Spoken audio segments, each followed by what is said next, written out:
right. GM, Happy New Year, everyone. Welcome back. Hey, everyone. Hey, Welcome everyone. back to another episode of Hot Takes and Cold Wallets. And this time we are not only with Nikita and Juan from Chain Patrol. Hi, guys. Yeah. Good to see everyone. Thanks, Roscoe, for joining as well. We're gonna have an interesting chat today, I think. Was gonna introduce the man, the myth, Roscoe, founder of Revoke.cash, one-man army. How you doing, man? Doing good, guys. Thanks for having me on the show. Very excited. Happy New Year. Nice. Juan, Nikita, how you guys started 2026? Was it a good one? Yeah, it was nice. We got to recharge a little bit. Get some planning. There's going to be a big 2026. Team was making a crazy push right until the end of the year. We hit some major milestones as a company. So it's been good, and the team got some much deserved rest. So yeah, going to be a big start. Yeah, same for me. Really happy that we achieve company goals for sure. Really excited for 2026 actually. Like not only the conferences will be starting in a few months, but also everything that we have done is pretty quite exciting. And holidays and New Year in general, pretty good. Here in Argentina is summer, so really enjoyed the good weather along with the family and friends. So yeah, excited for the new year. What about you, Imi? Yeah, Roscoe, must be nice to have summer for us Europeans, right? Sounds pretty good right now. It was snowing earlier today here in Northern Europe, so it was definitely the flip side of that weather. I think Juan is like always rocking a t-shirt when we're doing this one, so I'm a bit envy of that. Yeah.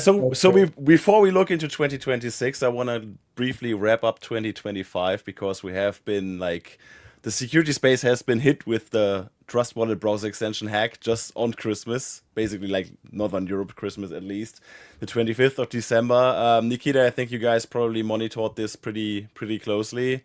Do you want to give the listeners a quite bit of a rundown on this one? Yeah, well, it was an interesting case. There's a few things that happened. I can maybe go after into some of the technical details, but one thing that was interesting to me was that the advice of not opening up your wallet if you suspect you are impacted, right? Because from my understanding, the drain, if it affected your wallet, essentially would happen the moment you opened up your wallet. So the moment you click that extension, it loaded up its scripts, and that's when if you did have the malware in your device, it would impact your wallet. So that's one of the interesting cases, is that if you do hear of a big hack out there, one of your very first reactions might be, let's go and check my wallet. Let me see if I'm impacted. But by checking your wallet, you're actually triggering the drain. So Crazy. They actually made an announcement about this, right? Of specifying actually do not open your wallets if you think you might have been impacted. Use an alternative method to transfer your funds. This was part of the announcement that they made. And that to me was, quite interesting that even how do you react in this kind of situation really matters quite a bit. Yeah, I think it was like a one version 2.68, if I'm correct, which was affected, and then they later pushed a fix.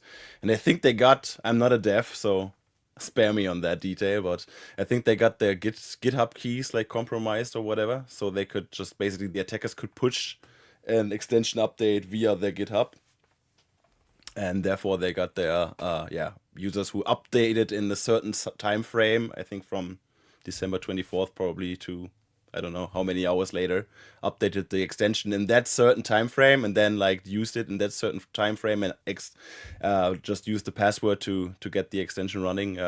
They were basically affected. But they also, on the flip side, they also just they made the announcement that they're gonna recompensate the users affected, which is always a nice thing, because I think there was a few million were affected from the hack, I guess. Yeah, and that's I mean I think that's where the case of kind of insurance is important, right? I think there's a number of companies trying to also work on, if your wallet got drained, like insurance kind of protocols and this kind of stuff. I think this is going to become more and more popular just because there's so many ways to get hit at this point. In this case, it was something that I think it was the responsibility of the company to compensate users, and so it is great that they took that route. Not everybody has done this in the past, but this is definitely a better move on their side. And I think it shows the importance of the Web2 side of the security again that we talk about a lot. Is that we see that it was a Chrome actually API key that let you basically publish to the Chrome Web Store that was compromised. So that key was taken, and if you have that key now, you can publish to Chrome with like a third party that the hacker could publish this. And so again, it's not a private key compromise that led to these hacks, and that's the recurring story that we keep hearing now. Is a lot of recent hacks happen through abuse of business logic, abuse of API keys, but not the private keys themselves being stolen. I don't know if Roscoe, if you've seen any kind of cases like this, or if you have any advice for users that may have been impacted, or what your take is on this situation. I think there's two interesting things to add here to hook into, where we discussed that they're compensating users, right? And I feel like this might be sort of like a hidden benefit of using a wallet that belongs to a big company like Binance. Yeah. Not everybody right? do that. Exactly. There's so many wallets where if there was 5 million in losses, then it would be very hard for them to compensate that. So yeah, I feel like that's a pretty interesting thing about this hack specifically to note. And then I guess also what you mentioned, Nikita, where by checking your wallet, you got sort of drained, where it was sort of, if you didn't do anything, if you were just having your Christmas Eve and never logged in, then you were probably just fine. And I think that also kind of illustrates a more general point. When things like this happen, people tend to rush to try to fix something or try to see if they're impacted. And that's a very understandable sentiment. Because you don't want to be impacted, or you want to do everything in your power to fix it if something happened. But I feel like in most cases, actually kind of waiting a little bit and making sure that you don't do anything that might harm you is more beneficial than trying to just get things moved out of the wallet or something like that. Yeah, it also gives you kind of maybe a controversial piece of advice, right? Because in a case like this, you almost need to have two separate wallets that you would use to check, two separate companies developing your wallet, right? Because if you I guess the appropriate course of action here would be, okay, if I know my maybe daily driver wallet is compromised, the one I use day to day, then okay, let me use it with a different company's extension wallet or whatever. But then that has the opposite problem of now you're doubling the surface area, right? Because then it's if your wallet is in multiple, I do use for my hot wallet at least multiple different kind of extensions, just because one is good for a certain type of UI, the other one's good for a different type of UI. Some of them work with certain apps, some of them don't. So you end up using a variety, but that actually it also increases your surface area, right, for the attack. So now you have to look at the trade-offs of do I want to use multiple wallets? That leads me to more risk of one of them being hacked. But then if you don't use multiple wallets, now you have a single point of failure, right? And especially if you are relying on that single wallet maybe storing your secret phrase, and you don't have it backed up somewhere, right? There's a number of people where they're just relying on the export feature in there, right? So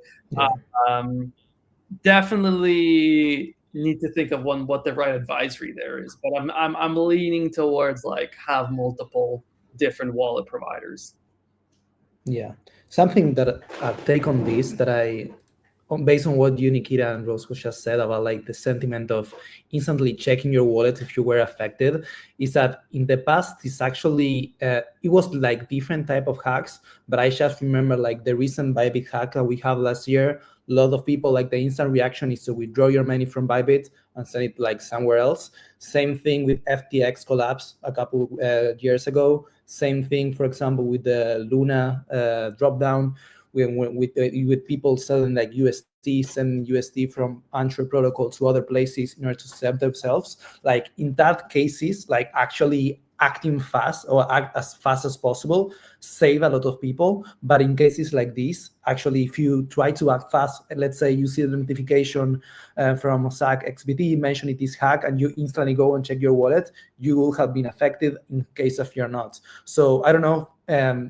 I don't know if there is a guide right now, like in security side of things, where like if it's like an central exchange collapse, get your money out of that. If it's like a collapse from a wallet, does it work to act fast or doesn't make sense to act fast? So yeah, just have that question rising up. Nikita, we talked about this before. Like the FOMO, I think, is one of the biggest triggers that the scammers have, like leveraging that against like the normal user. And like obviously, like if a hack happens, if a wallet gets hacked, people do have the fear of missing out, but they have the fear of missing their funds actually, which is kind of weird. But they would be like acting very fast and probably like maybe like making mistakes because they acted too fast could happen as well. So like transferring to a different wallet or the wrong wallet address or something worse. So it's very interesting, and I think we haven't seen this case like specifically like often in the past. Yeah, I think maybe just to wrap that is like I think what it comes down to is on the impacted company needs to put out a guide as soon as possible while making it clear of like what impacted users need to do, right? Because like we see it as the case of depending on the nature of the hack, the actions you need to take are quite different. And users will be panicking the longer there is lack of clarity. We also always see, scammers then using that panic to reach out to users and also giving them the wrong information that gets them even further drained. So, it's tricky because in every hour you're trying to figure out, how do I create clarity out of the situation? The company's doing their own investigation. They're figuring out what happened. But as soon as they have, I think, a fairly clear picture, they need to put out an advisory to the impacted users. And I think here they got it out fairly early that I think quite a few people were saved by the advisory, which is great. But that's a very hard call to make because, after 12 hours, have you gathered enough information? Maybe you're wrong. Now your advisory could be wrong. And, you might be actually giving the wrong information over to the, to the affected users. And so you don't want to then be, legally responsible if you told them to do something and then you get sued because, your advisory was wrong. So it's a very tough situation to be in as the teams of these companies. That was a very different and very difficult Christmas gift under the tree. I guess. So let's wrap 2026 with that. Just a quick vibe check on you guys, 2026 in crypto. How are you guys feeling, Roscoe? Like, are you more optimistic or a bit more cautious than last year? It's a difficult question. I feel like a lot of people, myself included, were expecting more of 2025 in terms of the crypto market and sort of the general sentiment, especially like looking at sort of the Ethereum and EVM ecosystems. So I feel like there was quite a lot of expectation in 2024 and in 2025 of sort of like this new hype renewal, which kind of hasn't been there. But at the same time, there have been quite a lot of like new developments. So I'm kind of in between. I'm not sure to be like cautiously optimistic that will sometime in the future lead to more hype and more enthusiasm in the space again, or whether sort of the lack of enthusiasm in the space in the face of improvements is like a negative thing. So I'm not sure which way to go there. So I would love to would be interested to hear other people's opinions. Yeah, I mean, I think part of the challenge right now is that crypto was always built on this like rebels kind of mindset, or like at least a lot of the kind of like the OG kind of squad has been very much like, oh, we're fighting against the establishment, we're rebuilding the financial system and all this. But then when the banks and the fintechs and the stable coins start entering the space, you're like, wait, I'm like the rebel, but I'm also working with like the people I said I was rebelling against, and I'm going to them to try and make a deal because it's actually important for the growth of my protocol.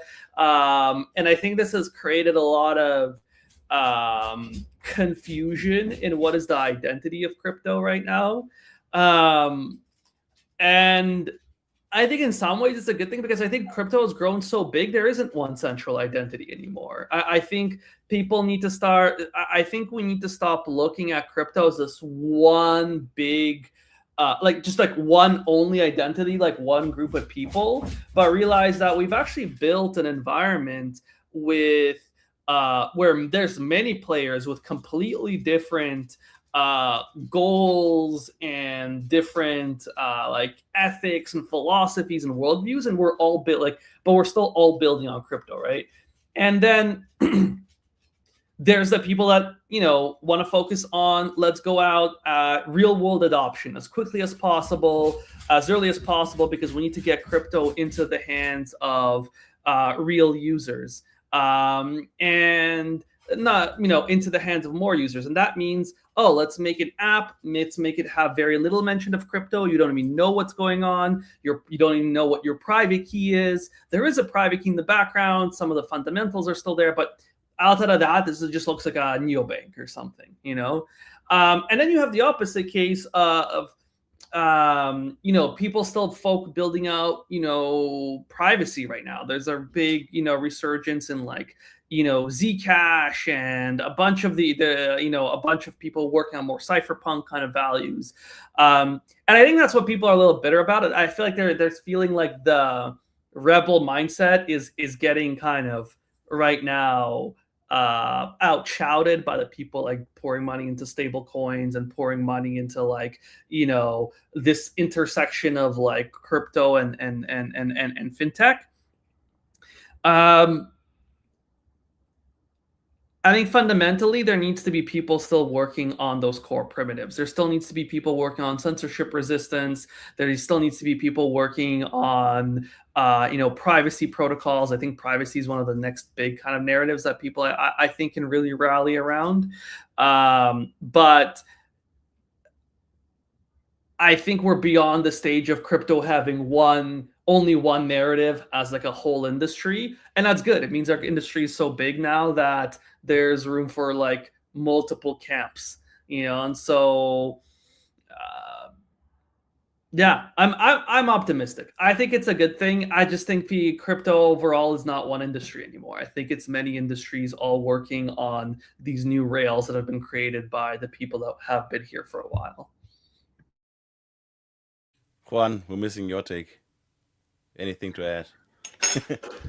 Yeah, I mean, I think Nikita and Roscoe actually took a lot of my thoughts here. Like, in general, the crypto market is not as good as expected. I would say that we were like trading Bitcoin above like 100K month of the year, and with the recent drop down, a lot of people are actually thinking like, hey, wasn't expecting this happening this in 2025, where it's actually said like less than the end of 2024. So definitely that impacts a lot of the industries that we have here. A lot of like venture investment funds are investing into crypto as in general, and I would say that crypto has a chance. And I mean a chance, with a chance, I mean like not only on the development side of things, but also making impact on the future of finance, on the future of privacy and all of that. And Personally, I'm optimistic like Nikita. I think that crypto has a lot to give to us, but this also needs to be showing and walk next to the venture funds that the people developing and building on crypto in general, and also supporting all the different things that we have here into a financial industry in general. So yeah, I would say my opinion is like a mix of both Roscoe and Nikita's on this thing, because I think that the market is not as expected, but at the same time, crypto has a chance to have like global impact in all these different industries. Yeah, makes total sense to me. And conferences are next, and these are like the main poles of the space. And I know that you, Roscoe, I know that you, Nikita, as founders, as CEOs, and also you, Juan, as the growth lead, you are traveling a lot, you're visiting a lot of countries and conferences, and you're basically like meeting up with all the people who got like real skin in the game and not just on crypto Twitter.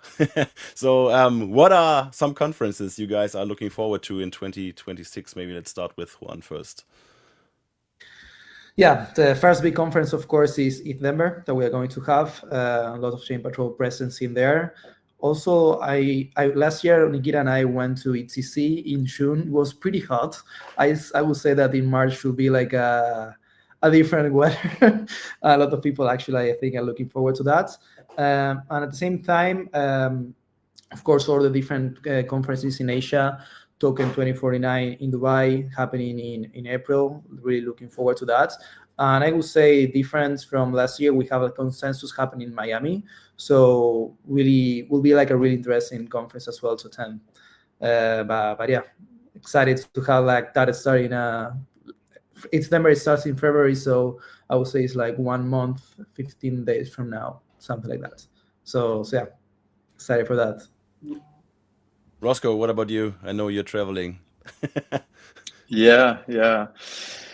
No, last year I went to quite a few conferences. This year, I think the plan is to kind of stick more to the home continent of Europe. So just trying to cut down a little bit on, the travel times at least. So You have to be strategic definitely with it. Yeah. Exactly. So definitely we'll be at ETC. But for the rest of the year, we'll have to see what we're gonna do. But yeah, I think most likely we'll be skipping the bigger international conferences like ETHDenver and probably DEF CON or Token 2049 as well. But we'll see. It's you never know with these kinds of events. Yeah, you're locked in on building. Yeah. Nice. Yeah, I feel like Denver will be interesting to me because we can like we were just talking about the vibe check, and I think it can be the opportunity to determine the new identity for Ethereum as a whole, and to see what what the push is there. And I'm seeing a lot more activity from like Vitalik on Twitter recently, and from some others around the organization to kind of bring back a little bit more of that leadership and a bit more speaking out on like where do we need to go as as a community. So that's been interesting. I know some of our team will be in Hong Kong as well. The kind of Asia side of the conferences are always very, very different. There's a very different community there, very kind of completely different vibe, I would say. And there's also a lot of people they're building very, very hard. And in many cases, like very like a lot of practical use cases and companies, very competitive companies coming out of like Singapore, Hong Kong, other areas. So I think that will be interesting to see. And like we really want to break through into partnering with companies on that side as well, much more. I think that's the, in more traditional businesses, there's like a very much a divide, like a lot of traditional companies, they just sell to the US and they start selling to Europe a bit. And Asia is just like this, like kind of like whole barrier in terms of like, reaching people there. In crypto, you can there's a lot more fluidity. Like you meet so many people from across the world, and so that's what I'm particularly interested in. Is I want to build better relationships over there. I want to work with more exchanges there. There's a lot of great security partners over there. There's like GoPlus and others that we're working with quite actively, and we want to start sharing like Scam Sniffer too is out of Singapore, I believe, and so there's a lot of people doing good stuff in security over there, and I wanna work with them more. Is there a difference between like builder conferences versus like marketing only conferences? Yeah, I would say in terms of like builder stuff, ETH Denver is pretty good. Everything's a mix now, but ETH Denver and EthCC are quite good at the core levels of, actually go and look at the talks and learn something new. DevCon probably the best for that. Like DevCon always like I can actually go and attend the talks instead of just networking with people. Honestly, all of them are a mix, and it's like you can choose to go to the main conference, I feel like, to learn stuff and listen to the talks, or go to the side events. And honestly, like if you're doing BD, you don't even go to the main conference most of the time now. Like it's all side events, so it's up to you where you want to spend time on. I think the alpha for BD is around the side events and picking those out. We typically go out and like pre-register ourselves for absolutely every side event, and then have our pick, the day of. And that's been quite effective for us. But if you want to learn something, it's generally at the main events. The talks at the side events can be good, but they're really about I think the networking. Roscoe, Juan, what's your take? Do you agree with Nikita or? Yeah, I'll second that probably. I mean, I feel like I kind of agree with Nikita that in the past maybe there was a bigger divide between these things where there were like very clear builder conferences and very clear sort of like marketing or BD conferences. But I feel like probably that has been sort of slowly merging into the same kind of things. I feel like they have been converging a little bit more towards the marketing and the BD side rather than the builder side. If you compare it to sort of like the really early builder conferences, which it has pros and cons. I sometimes I miss the sort of like very builder focused conferences, like you said. Even like things like DEF CON or ETH Denver are kind of like 50-50 now. I would even say like it's still pretty pretty equal. So those still are definitely my favorite conferences to go to. And you gotta go to I feel like you gotta go to either the hackathon, like you really spend more time at the hackathons around these conferences now, or some companies have been organizing more like sessions where it's just like breakout tables and you talk about specific problems. Like at Dev Connect, like Securium organized one of these, and that was actually quite interesting because like it was like only security members included in there. Specific topics set up ahead of time to discuss like problems that we're going to have kind of these like roundtable discussions about, and at the end everybody presents on like what kind of insights they got out of it. And so but if you want to do that, you have to be very explicit about that. You can't just get a bunch of people into a room without any structure and expect anything else other than just like high level intros and people trying to make deals.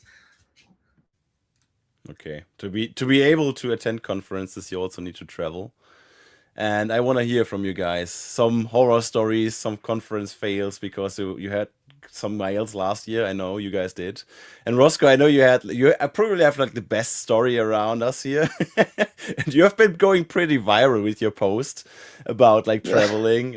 Want to share the story with the audience today?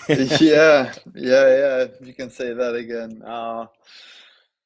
Yeah, so basically, I posted, I think now a bit over a week ago, almost 2 weeks ago, about an experience I had earlier this year that went absolutely viral. So we, my wife and I, and some of her family, were on went on a trip to Korea and Japan earlier this year, and during the flight, a couple hours in, we found bed bugs in our seats. So there was one crawling over my like wife's sleeve, and then we ended up inspecting the seats, and they were just like really infested with bed bugs and their eggs and like all stages of development you could think about. So that was pretty shitty. And then they didn't actually have any free seats because the plane was totally full. So we ended up having to, well, first they suggested that we would just sit on the bed bug infested chairs. But then in the end, they managed to seat us on like the crew seats, in the sort of the hallway at the exits. But for a flight from Amsterdam to Korea, that's kind of a long time to be sitting on those chairs. So yeah, and then to kind of finish that off, they didn't respond to my complaints for like more than 2 months, and I had to basically tweet about it, and then it got picked up by like the news here in the Netherlands. So in the end, they did give me a call 2 days ago actually, to say that they're like reimbursing us for like the flight tickets, and so at least that's now resolved. But it's kind of funny as well to see how far it has to go before you get a reply, even on something that is like, I feel, a pretty serious like health issue on an airline.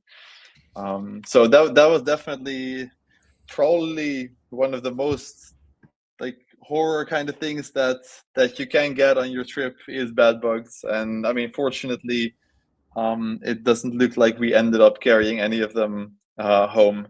So I think that's the biggest risk, and we managed to avert that. Did you ask the airline if the bed bugs actually paid for their tickets? I mean, if they did, I want that money too. Yeah. That's pretty insane. It's like you have to, it's all, I feel like with these issues too, it's like why it's important to build up almost like a social media following, you know? Like I feel like if you don't have people to see this kind of stuff when you post it and you kind of shout out about, like nobody does anything about these cases 99% of the time. Like the airlines just kind of like stonewall you, and we've had a number of cases with like lost luggages and things directed in the wrong places. And it's just interesting because like it goes against so many things we know with, you know, building companies too, and like building startups. It's like, you know, customer like success and customer satisfaction always seems to be like one of the most important things. But it's not even like any specific, I would say, airline company that much. There's like maybe a few of them that stand out as being good, but it's almost like customer success doesn't exist in the airline industry as a whole, which is very surprising. You know, it's like it's I guess like no, but like, you know, it's like I guess their thought is like people are gonna fly anyway, and there's not enough saturation, but like of companies. But I feel like, you know, hopefully as more companies are built up and more people are, you know, have more customer choice, we'll get to the stage of, oh, now you have to fight for every flyer, and you need to, you know, when you have more customer choice and you're not just going for whatever, you know, is available on the day that you need to fly, we'll get to the stage of, you know, clean chairs on air flights. You know, shouldn't be that much to ask for. Yeah, like exactly. think about it, like Roscoe, if you just have written an email to them, you would have probably not gotten a response by now. And just because you did like get like 1 million impressions on X, they probably like moved the needle a bit. So this is kind of like annoying, I guess. Yeah. I remember when I tweeted that, you texted me, "Oh, this is gonna go viral," and then I said, "Yeah, I hope it will." And then, but basically the whole day it didn't really get that much views. So I was like, fuck, well, I guess that did nothing.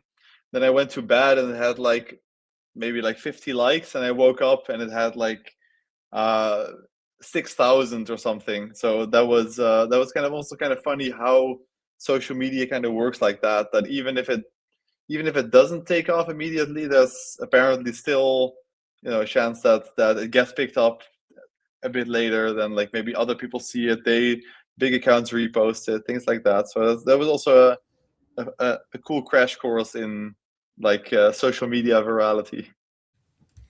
I got maybe one to share related to that actually as well. This one was also viral on social media, not from my posting, but just from the people that were impacted. This was Token 2049 Dubai about 2 years ago when there was the massive flood that happened. Were you in Dubai for that one, Roscoe, or no? Yeah. Well, honestly, you skipped out on a quite the situation at the airport, because like I flew in right at the moment where there was like massive flooding. They say, I think it had to do something with like cloud seeding or something like that. It was like an unprecedented flood. Like it was just raining nonstop for like an entire day or more, and like a lot of the infrastructure wasn't set up at the time to even expect this amount of rain. The airport, like nobody could get in or out of the airport.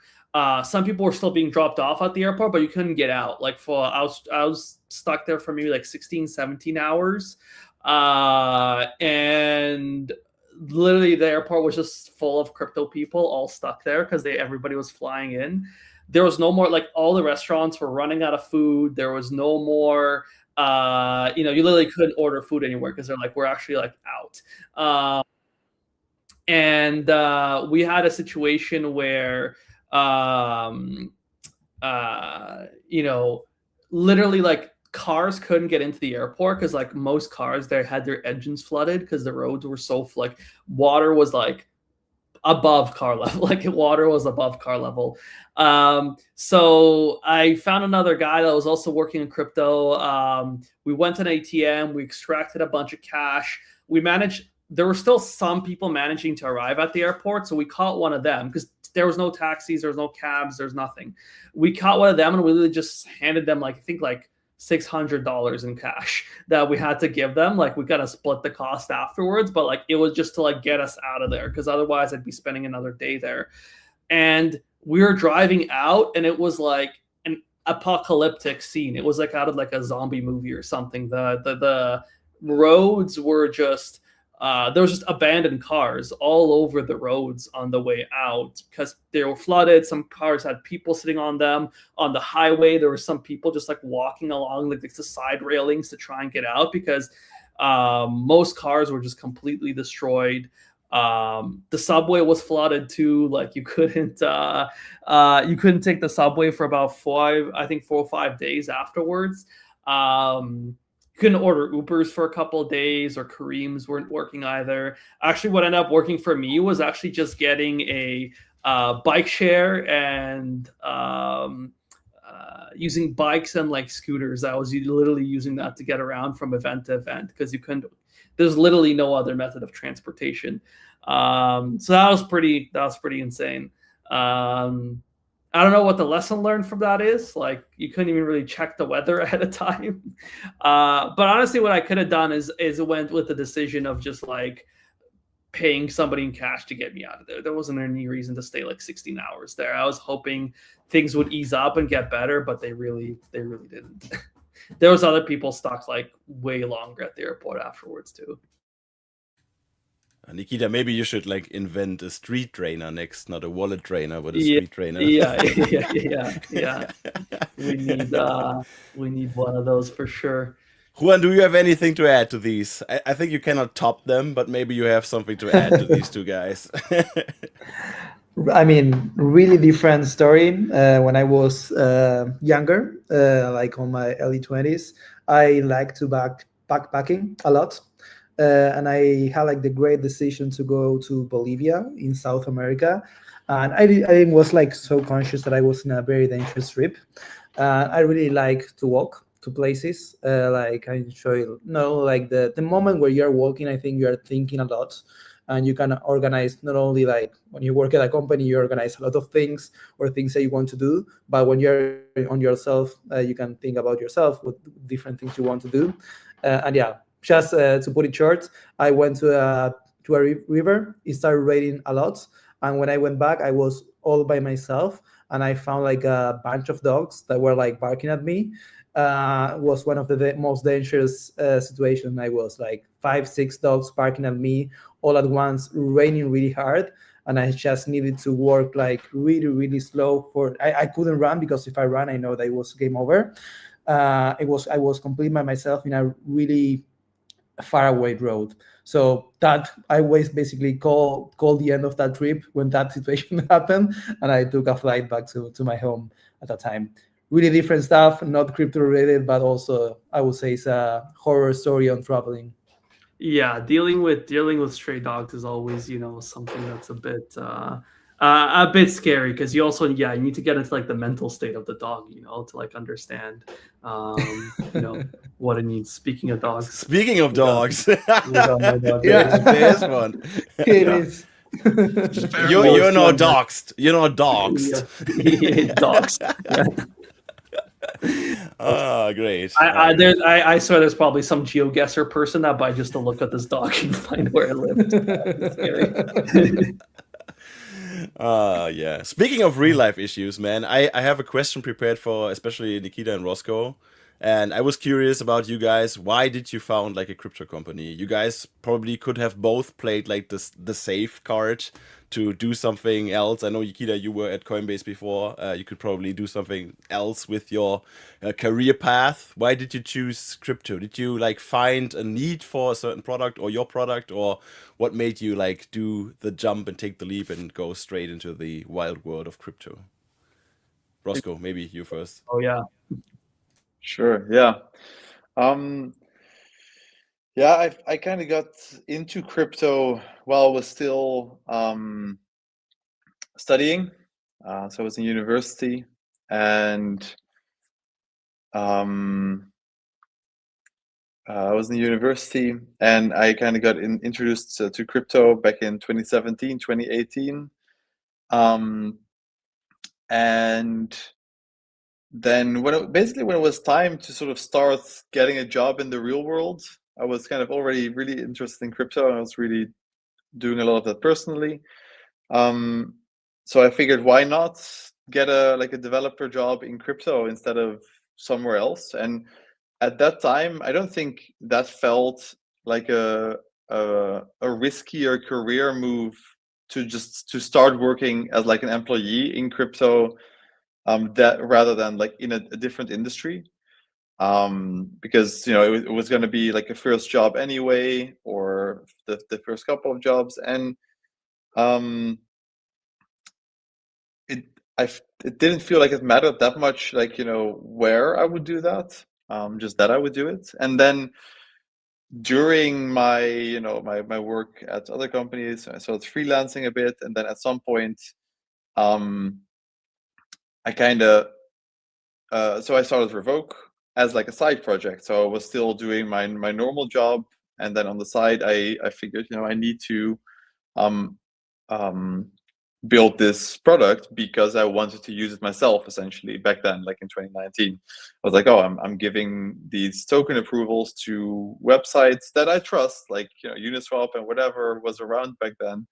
But still, it didn't feel very right to be giving all these token approvals left and right. So I started as a side job, sort of a side project, and then at some point that kind of grew out to be big enough to be my main project. So I kind of like it hasn't been like a very sort of strong jump. It's not like I came from somewhere else and decided to take the plunge. It was kind of like I got into crypto when I was studying, went to work in it, and then had the opportunity to really kind of create my own project within that ecosystem. So it has felt like a very natural progression, and I'm happy to be sort of in the position that I am now. Yeah, I mean, I think we had some similar starts in the space. Like I think building, seeing like a need that, a tool that you yourself would use, right? Like you're like, okay, well, I'm in crypto actively. I need Revoke Cash to, protect myself, to look up all my, and make sure, I'm not getting drained. We had a similar story. Me and Vito and Umar, me and Vito especially were in crypto quite actively. Like even before I joined Coinbase, it was a space that always like interested me. I was honestly like, I was interested in crypto all the way back in like early university days, but at that time, a lot of skeptical friends all managed to talk me out of it, which I'm like very regretful of now. But it came back, and the more, like, a big motivating factor I think for me was that just like I really love engineering. I love building things. And, when you're going out to, with as an engineer, all you really need is a laptop. You need a laptop or like a basic computer or even a Raspberry Pi for like $50. And you can like build something that can like be used by millions of people out there, right? Can change how people work, can change people's lives. And that's true in most cases until you hit the financial area. I went to a fintech hackathon, and hosted by a bank, by a bank here, and it was honestly pretty cool because like it was nice that the bank was looking to innovate and hosting this hackathon, which was great. But then what I realized is everything everybody built there was just variants of front ends. Nobody actually built any kind of app there that could meaningfully transfer money or move any form of value, because for that you'd need complex, you need licensing and all this other stuff. I mean, sure, you could get paid. I mean, at that point, Stripe was starting to take off and some of this other stuff. So there was ways to like accept money, but there wasn't really just like a way to just program money. And so when I saw crypto, I was like, okay, this is what's going to make programming anything with a financial use case just as easy as it is to program a website or a game or, any sort of other app. And so where you don't have to wait and ask for permissions and licenses, you can just build a protocol that does something, right? Now, obviously, then to go and deploy it and use it and get it, there's still lots of legal work that has to happen, right, for you to do it correctly. But to build the base of it, there's nobody stopping you from doing it. And so that to me was really, really amazing. I think there's still so many use cases that people have like completely not even touched. I'm really big on like still NFTs as like a form of credentials for your skills and where you've worked, and building out this kind of decentralized way of proving, your skill set and your work history. And there's honestly so many ideas we were building in. But then when we went to like security, what I saw as one of the major issues is just like the whole space had maybe not a great reputation. And because like there's a lot of people in here just like, trying to make some quick money. There's a lot of people trying to steal money, and I'm like, wow, this is actually so much better than, the existing financial system. This is really the next level, but I can't yet honestly go and recommend it to like my parents or my grandparents, because I would be responsible for them losing their money within like 2 days, so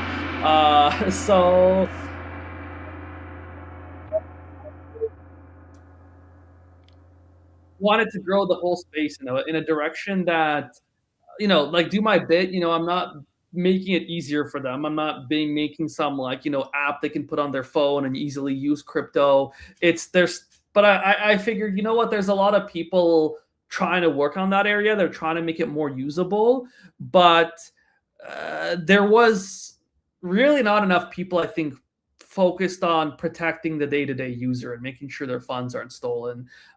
There was a few people, like obviously like Revoke Cash. There was some, Wallet Guard also started around the same time as us, and some others, right? And so there are people building in the space, but honestly, I think still today, more people need to level this up. Like the amount of funds lost is only going up. So, and the amount of users to protect is only growing. So we need more people focused here. Like all the competition that wants to come in, please come in. We need more people working on this. I still remember your DM to me, Nikita, in 2022 or something on Yeah, X that I yeah, responded to yeah. like 2 years later or something. Yeah. But it all worked out, you know. Like it's why you stay focused and you keep building. But honestly, I had like the whole point of responsibility of building was like a main point I had for this interview. But I think we're slowly running out of time, so I'm just gonna quickly merge these two together. And Yeah. especially you two guys, like as I would say, like security companies, Revoke and Chain Patrol. Do you guys feel like a bigger responsibility towards users than you should in some cases? I know, especially Roscoe, because we have been working like for a long time together too. You do, and we also like not using just providing a tool, but we also like putting out educational resources, etc., so people know what they are talking about and what they are looking at. But again, like circling back to you two guys, especially since you're like security focused, do you feel like the responsibility part is like taken lightly, maybe by others even? Go ahead, whoever wants to. I can jump in quick on this one. I mean, there's always like a trade-off between what we need to do as a company and all the people I wish I could help. It's for example, like we focused on finding phishing accounts, impersonating, companies, taking them down, getting rid of them. And this is helping protect a lot of users. At the same time, we get people just because they know us now, they reach out and they're like, hey, I got drained. Can you help me with the investigation or with recovering the funds? Or, hey, I found this like complex like rug pull and I'm worried they're gonna hit like other people. Like, can you please block them? Like people are reaching out to us about also like because we have a block list now that reaches like a lot of wallets, a lot of also traditional security systems like Google Safe Browsing. There's people reaching out to us and being like, hey, this person's really scammy, or hey, I suspect this website will do something. And they're like, hey, can you please take it down, blocklisted. We have to be very careful ourselves, right? We can't have false positives. We need to be also very careful not to damage a legitimate business, because there's some people out there like trying to almost like weaponize the capabilities that we've built against just people they don't like.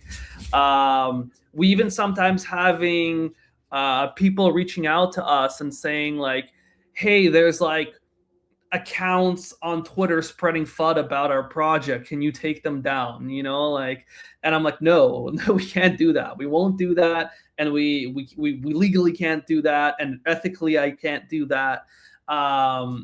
But people still ask, and I think the responsibility here is like also in many ways to stay focused, because I could go out there and try to help many different people. We try to at least direct them. This is why I think having lots of friends in security is important, and lots of people we can point to, right? Like if it's something, wallet security related, maybe I'll point them through Roscoe. If it's recover my stolen funds, we work with like Zero Shadow and some other really great people, right? It's knowing who to send people to so they can get the right help.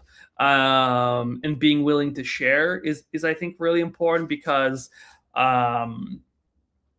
it's like I wish I could help with everything, but we don't have enough time. And if we try to help everybody, we won't be able to do what we do best, right? So there's a responsibility to help people, but there's also the responsibility to do what you're best at doing, because you'll be able to make more of an impact there than trying to handle every single case. And honestly, gives me a lot of appreciation for like what like investigators and police and others must deal with, because sometimes you look at them and you're like, wow, like these people must be so useless. They're not working this case or whatever. But that's just the case. That's just like not having an appreciation of just the volume of cases they have to handle, and the volume, and that they have to prioritize where they see a real outcome happening.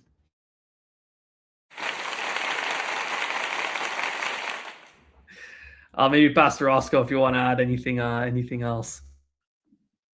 No, I really like the things that you're saying, and it's also something that we're struggling with or working on. It's I think in a way it's everyone that is helping people in any way with their service might run into the same thing, where you want to help as many people as you can. Revoke is a public good. It has for a long time been completely free to use. We've recently started monetizing certain functionality, and that is because, like you said, we have to be sustainable, because if we don't exist, then no one gets any help. So the first priority has to be that we get to continue building and we get to continue helping people. But it's it's always a trade-off to like now also when we're monetizing to figure out what are things to monetize, because I still do believe that a lot of the things that we offer should be accessible to everyone. So it's an ongoing thing, but yeah, I think What's the reaction been so far to you announcing that you guys are going to be monetizing? Like, is that live already? I haven't been following us closely, but is that live? And like, is it helping you generate revenues, or are people like refusing to use it? Like, I'm curious, like how the flow has been there. Yeah, so we introduced batch revoke fees in October as like the sort of the first monetization of the platform. I feel like reception has been great. Like people were very positive actually about it, where it's like, okay, yeah, you should be making money, it makes a lot of sense. And especially since we're still keeping basically everything for free, just like if you want to be more convenient about it, you have to pay. So in terms of that, the reception has been great, but usage of the paid functionality has been less than I was kind of hoping for, or maybe even expecting. So there's still like, I guess, a bit of a discrepancy between what people say and what they do, because then when it comes down to it, maybe more people actually still don't want to pay for it, and they would rather just inconvenience themselves a bit more. Yeah, monetization, especially in the intersection of like security and like direct to consumer, I think is honestly one of the like toughest nuts to crack. But you have to do it, right? Like my take is that like no public good can remain like just a public good for that long if you really want to make it still available like 10 20 years from now. If this is something you just built out of like a passion for a year or two, but long term you really need to find a way to make sure that the incentive, you do have some sort of incentive to keep building, right? To also just even like pay maintainers and make sure you yourself have the time dedicated to work on it, right? Because there's lots of people there that want stuff for free, but in the end, it's like this takes work. And my personal take is like we'll all be better off if like people get more and more used to honestly paying for security themselves. I think it's really hard to crack direct to consumer right now because so many people are used to just like their operating system, their phone having a lot of security features built in.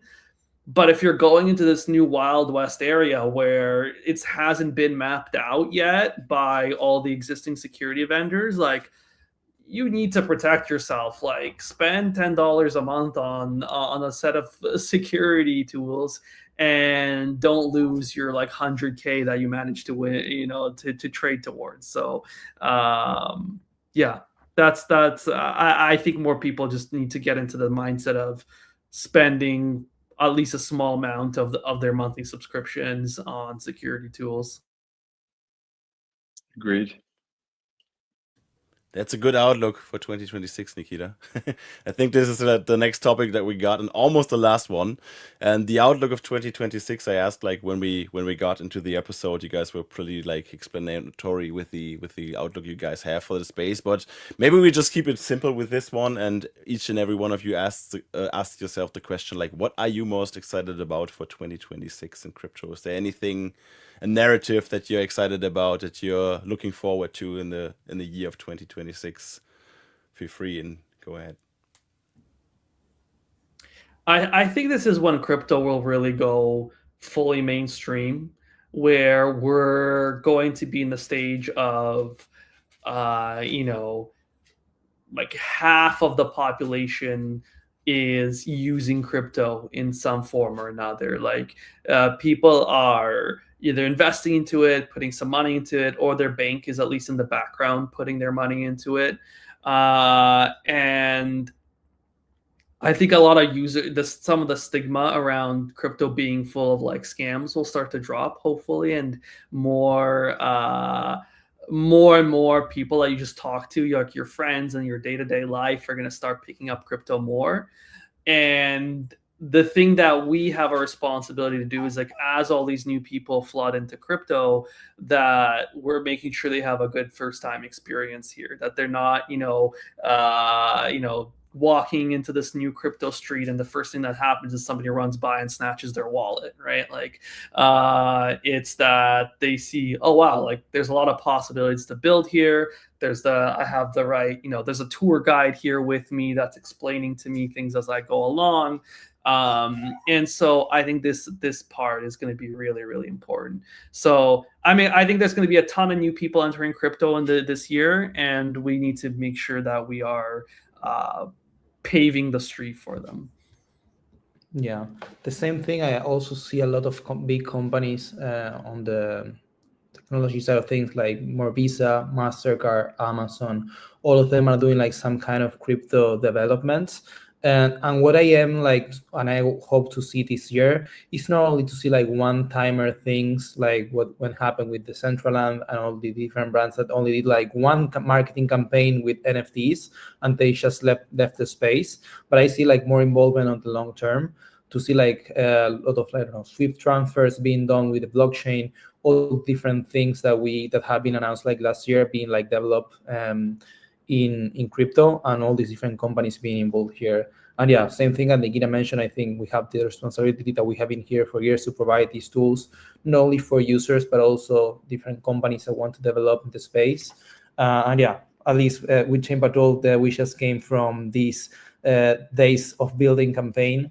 We have released like a helpline where everyone can call, and we'll have like someone reply to that. We also released like a QR code for Telegram that is on Expo Floor, like different things that we have released on that side of things. And it's just like tools that everyone can use, everyone can check. And we hope to have like much more like this in 2026, apart from the core services and the core work that we do on the protection side of things. Yeah, I think I really like what Nikita and Juan said. I think accessibility is the big thing, where in the past you have always had to be pretty technical to really get into, and especially to like use crypto applications, not just buy crypto on an exchange and hold it there. I think through things like for example with the current sort of prediction markets, Meta, but also things like the upcoming Aave app, where these decentralized systems are really being wrapped into some very easy to use things. I think that should be what drives a lot of adoption. Yeah, excited to be a part of that, and also looking forward to sort of build out more for Revoke, continue on that path of monetization that we talked about, to see how we can become a sustainable project to help people stay safe for the years to come. It's a perfect wrap, unless I have one question left. And that is, I want to hear one take from you guys, like one sentence. What is one security habit you wish people would develop in 2026? I mean, it's going to be a very predictable answer from me. But, please regularly check and revoke your token approvals. I think right now a lot of people know about Revoke, they know about the concept of token approvals, but then they only really look at it when there is a hack or when they see someone else lose a lot of money, or like the worst, when they just lost a lot of money. And in those cases, it's definitely too late. So get into that habit of revoking at least once a month, and potentially more if you're a big crypto user. Yeah, I would say take these security tips that you're hearing and share them with your friends and family. Like if you're watching this, you're probably the most security conscious person in your family and your immediate friend group. So take a moment to summarize what do you think are the most important things. What is your number one tip, and share it to your to the people immediately around you, because they need it. Yeah, from my side, just to say that crypto is for everyone and everywhere in the world. So take advantage of that. Like international payments, all of that can be easily done with crypto. So just to spread the word that crypto is something useful. It's not something like a myth that you can do stuff with crypto. You can actually do stuff, and really cool stuff that you can do with other tools. With the industries. So take advantage of crypto, investigate, and of course, take security tips that we share here and in a lot of different places to protect yourself from different scams and threats that you may find in your path to crypto. And also say, like, if you're around stray dogs, Juan, don't run. I think this is my biggest takeaway for tonight. Like, don't run when you're surrounded by stray dogs. Well, great. It was great having you guys on. The hour flew by pretty quick. I think we're gonna have to do this one more time soon again. Thank you, Nikita. Thank you, Juan. Thank you, Roscoe, for coming on as a guest tonight. If anyone has some last words, I'd be awesome to share them with you. If not, I'm going to say it in German. Auf Wiedersehen, bis zum nächsten Mal. Yeah. До свидания, everybody. С Новым годом. Thanks, guys. Hasta luego.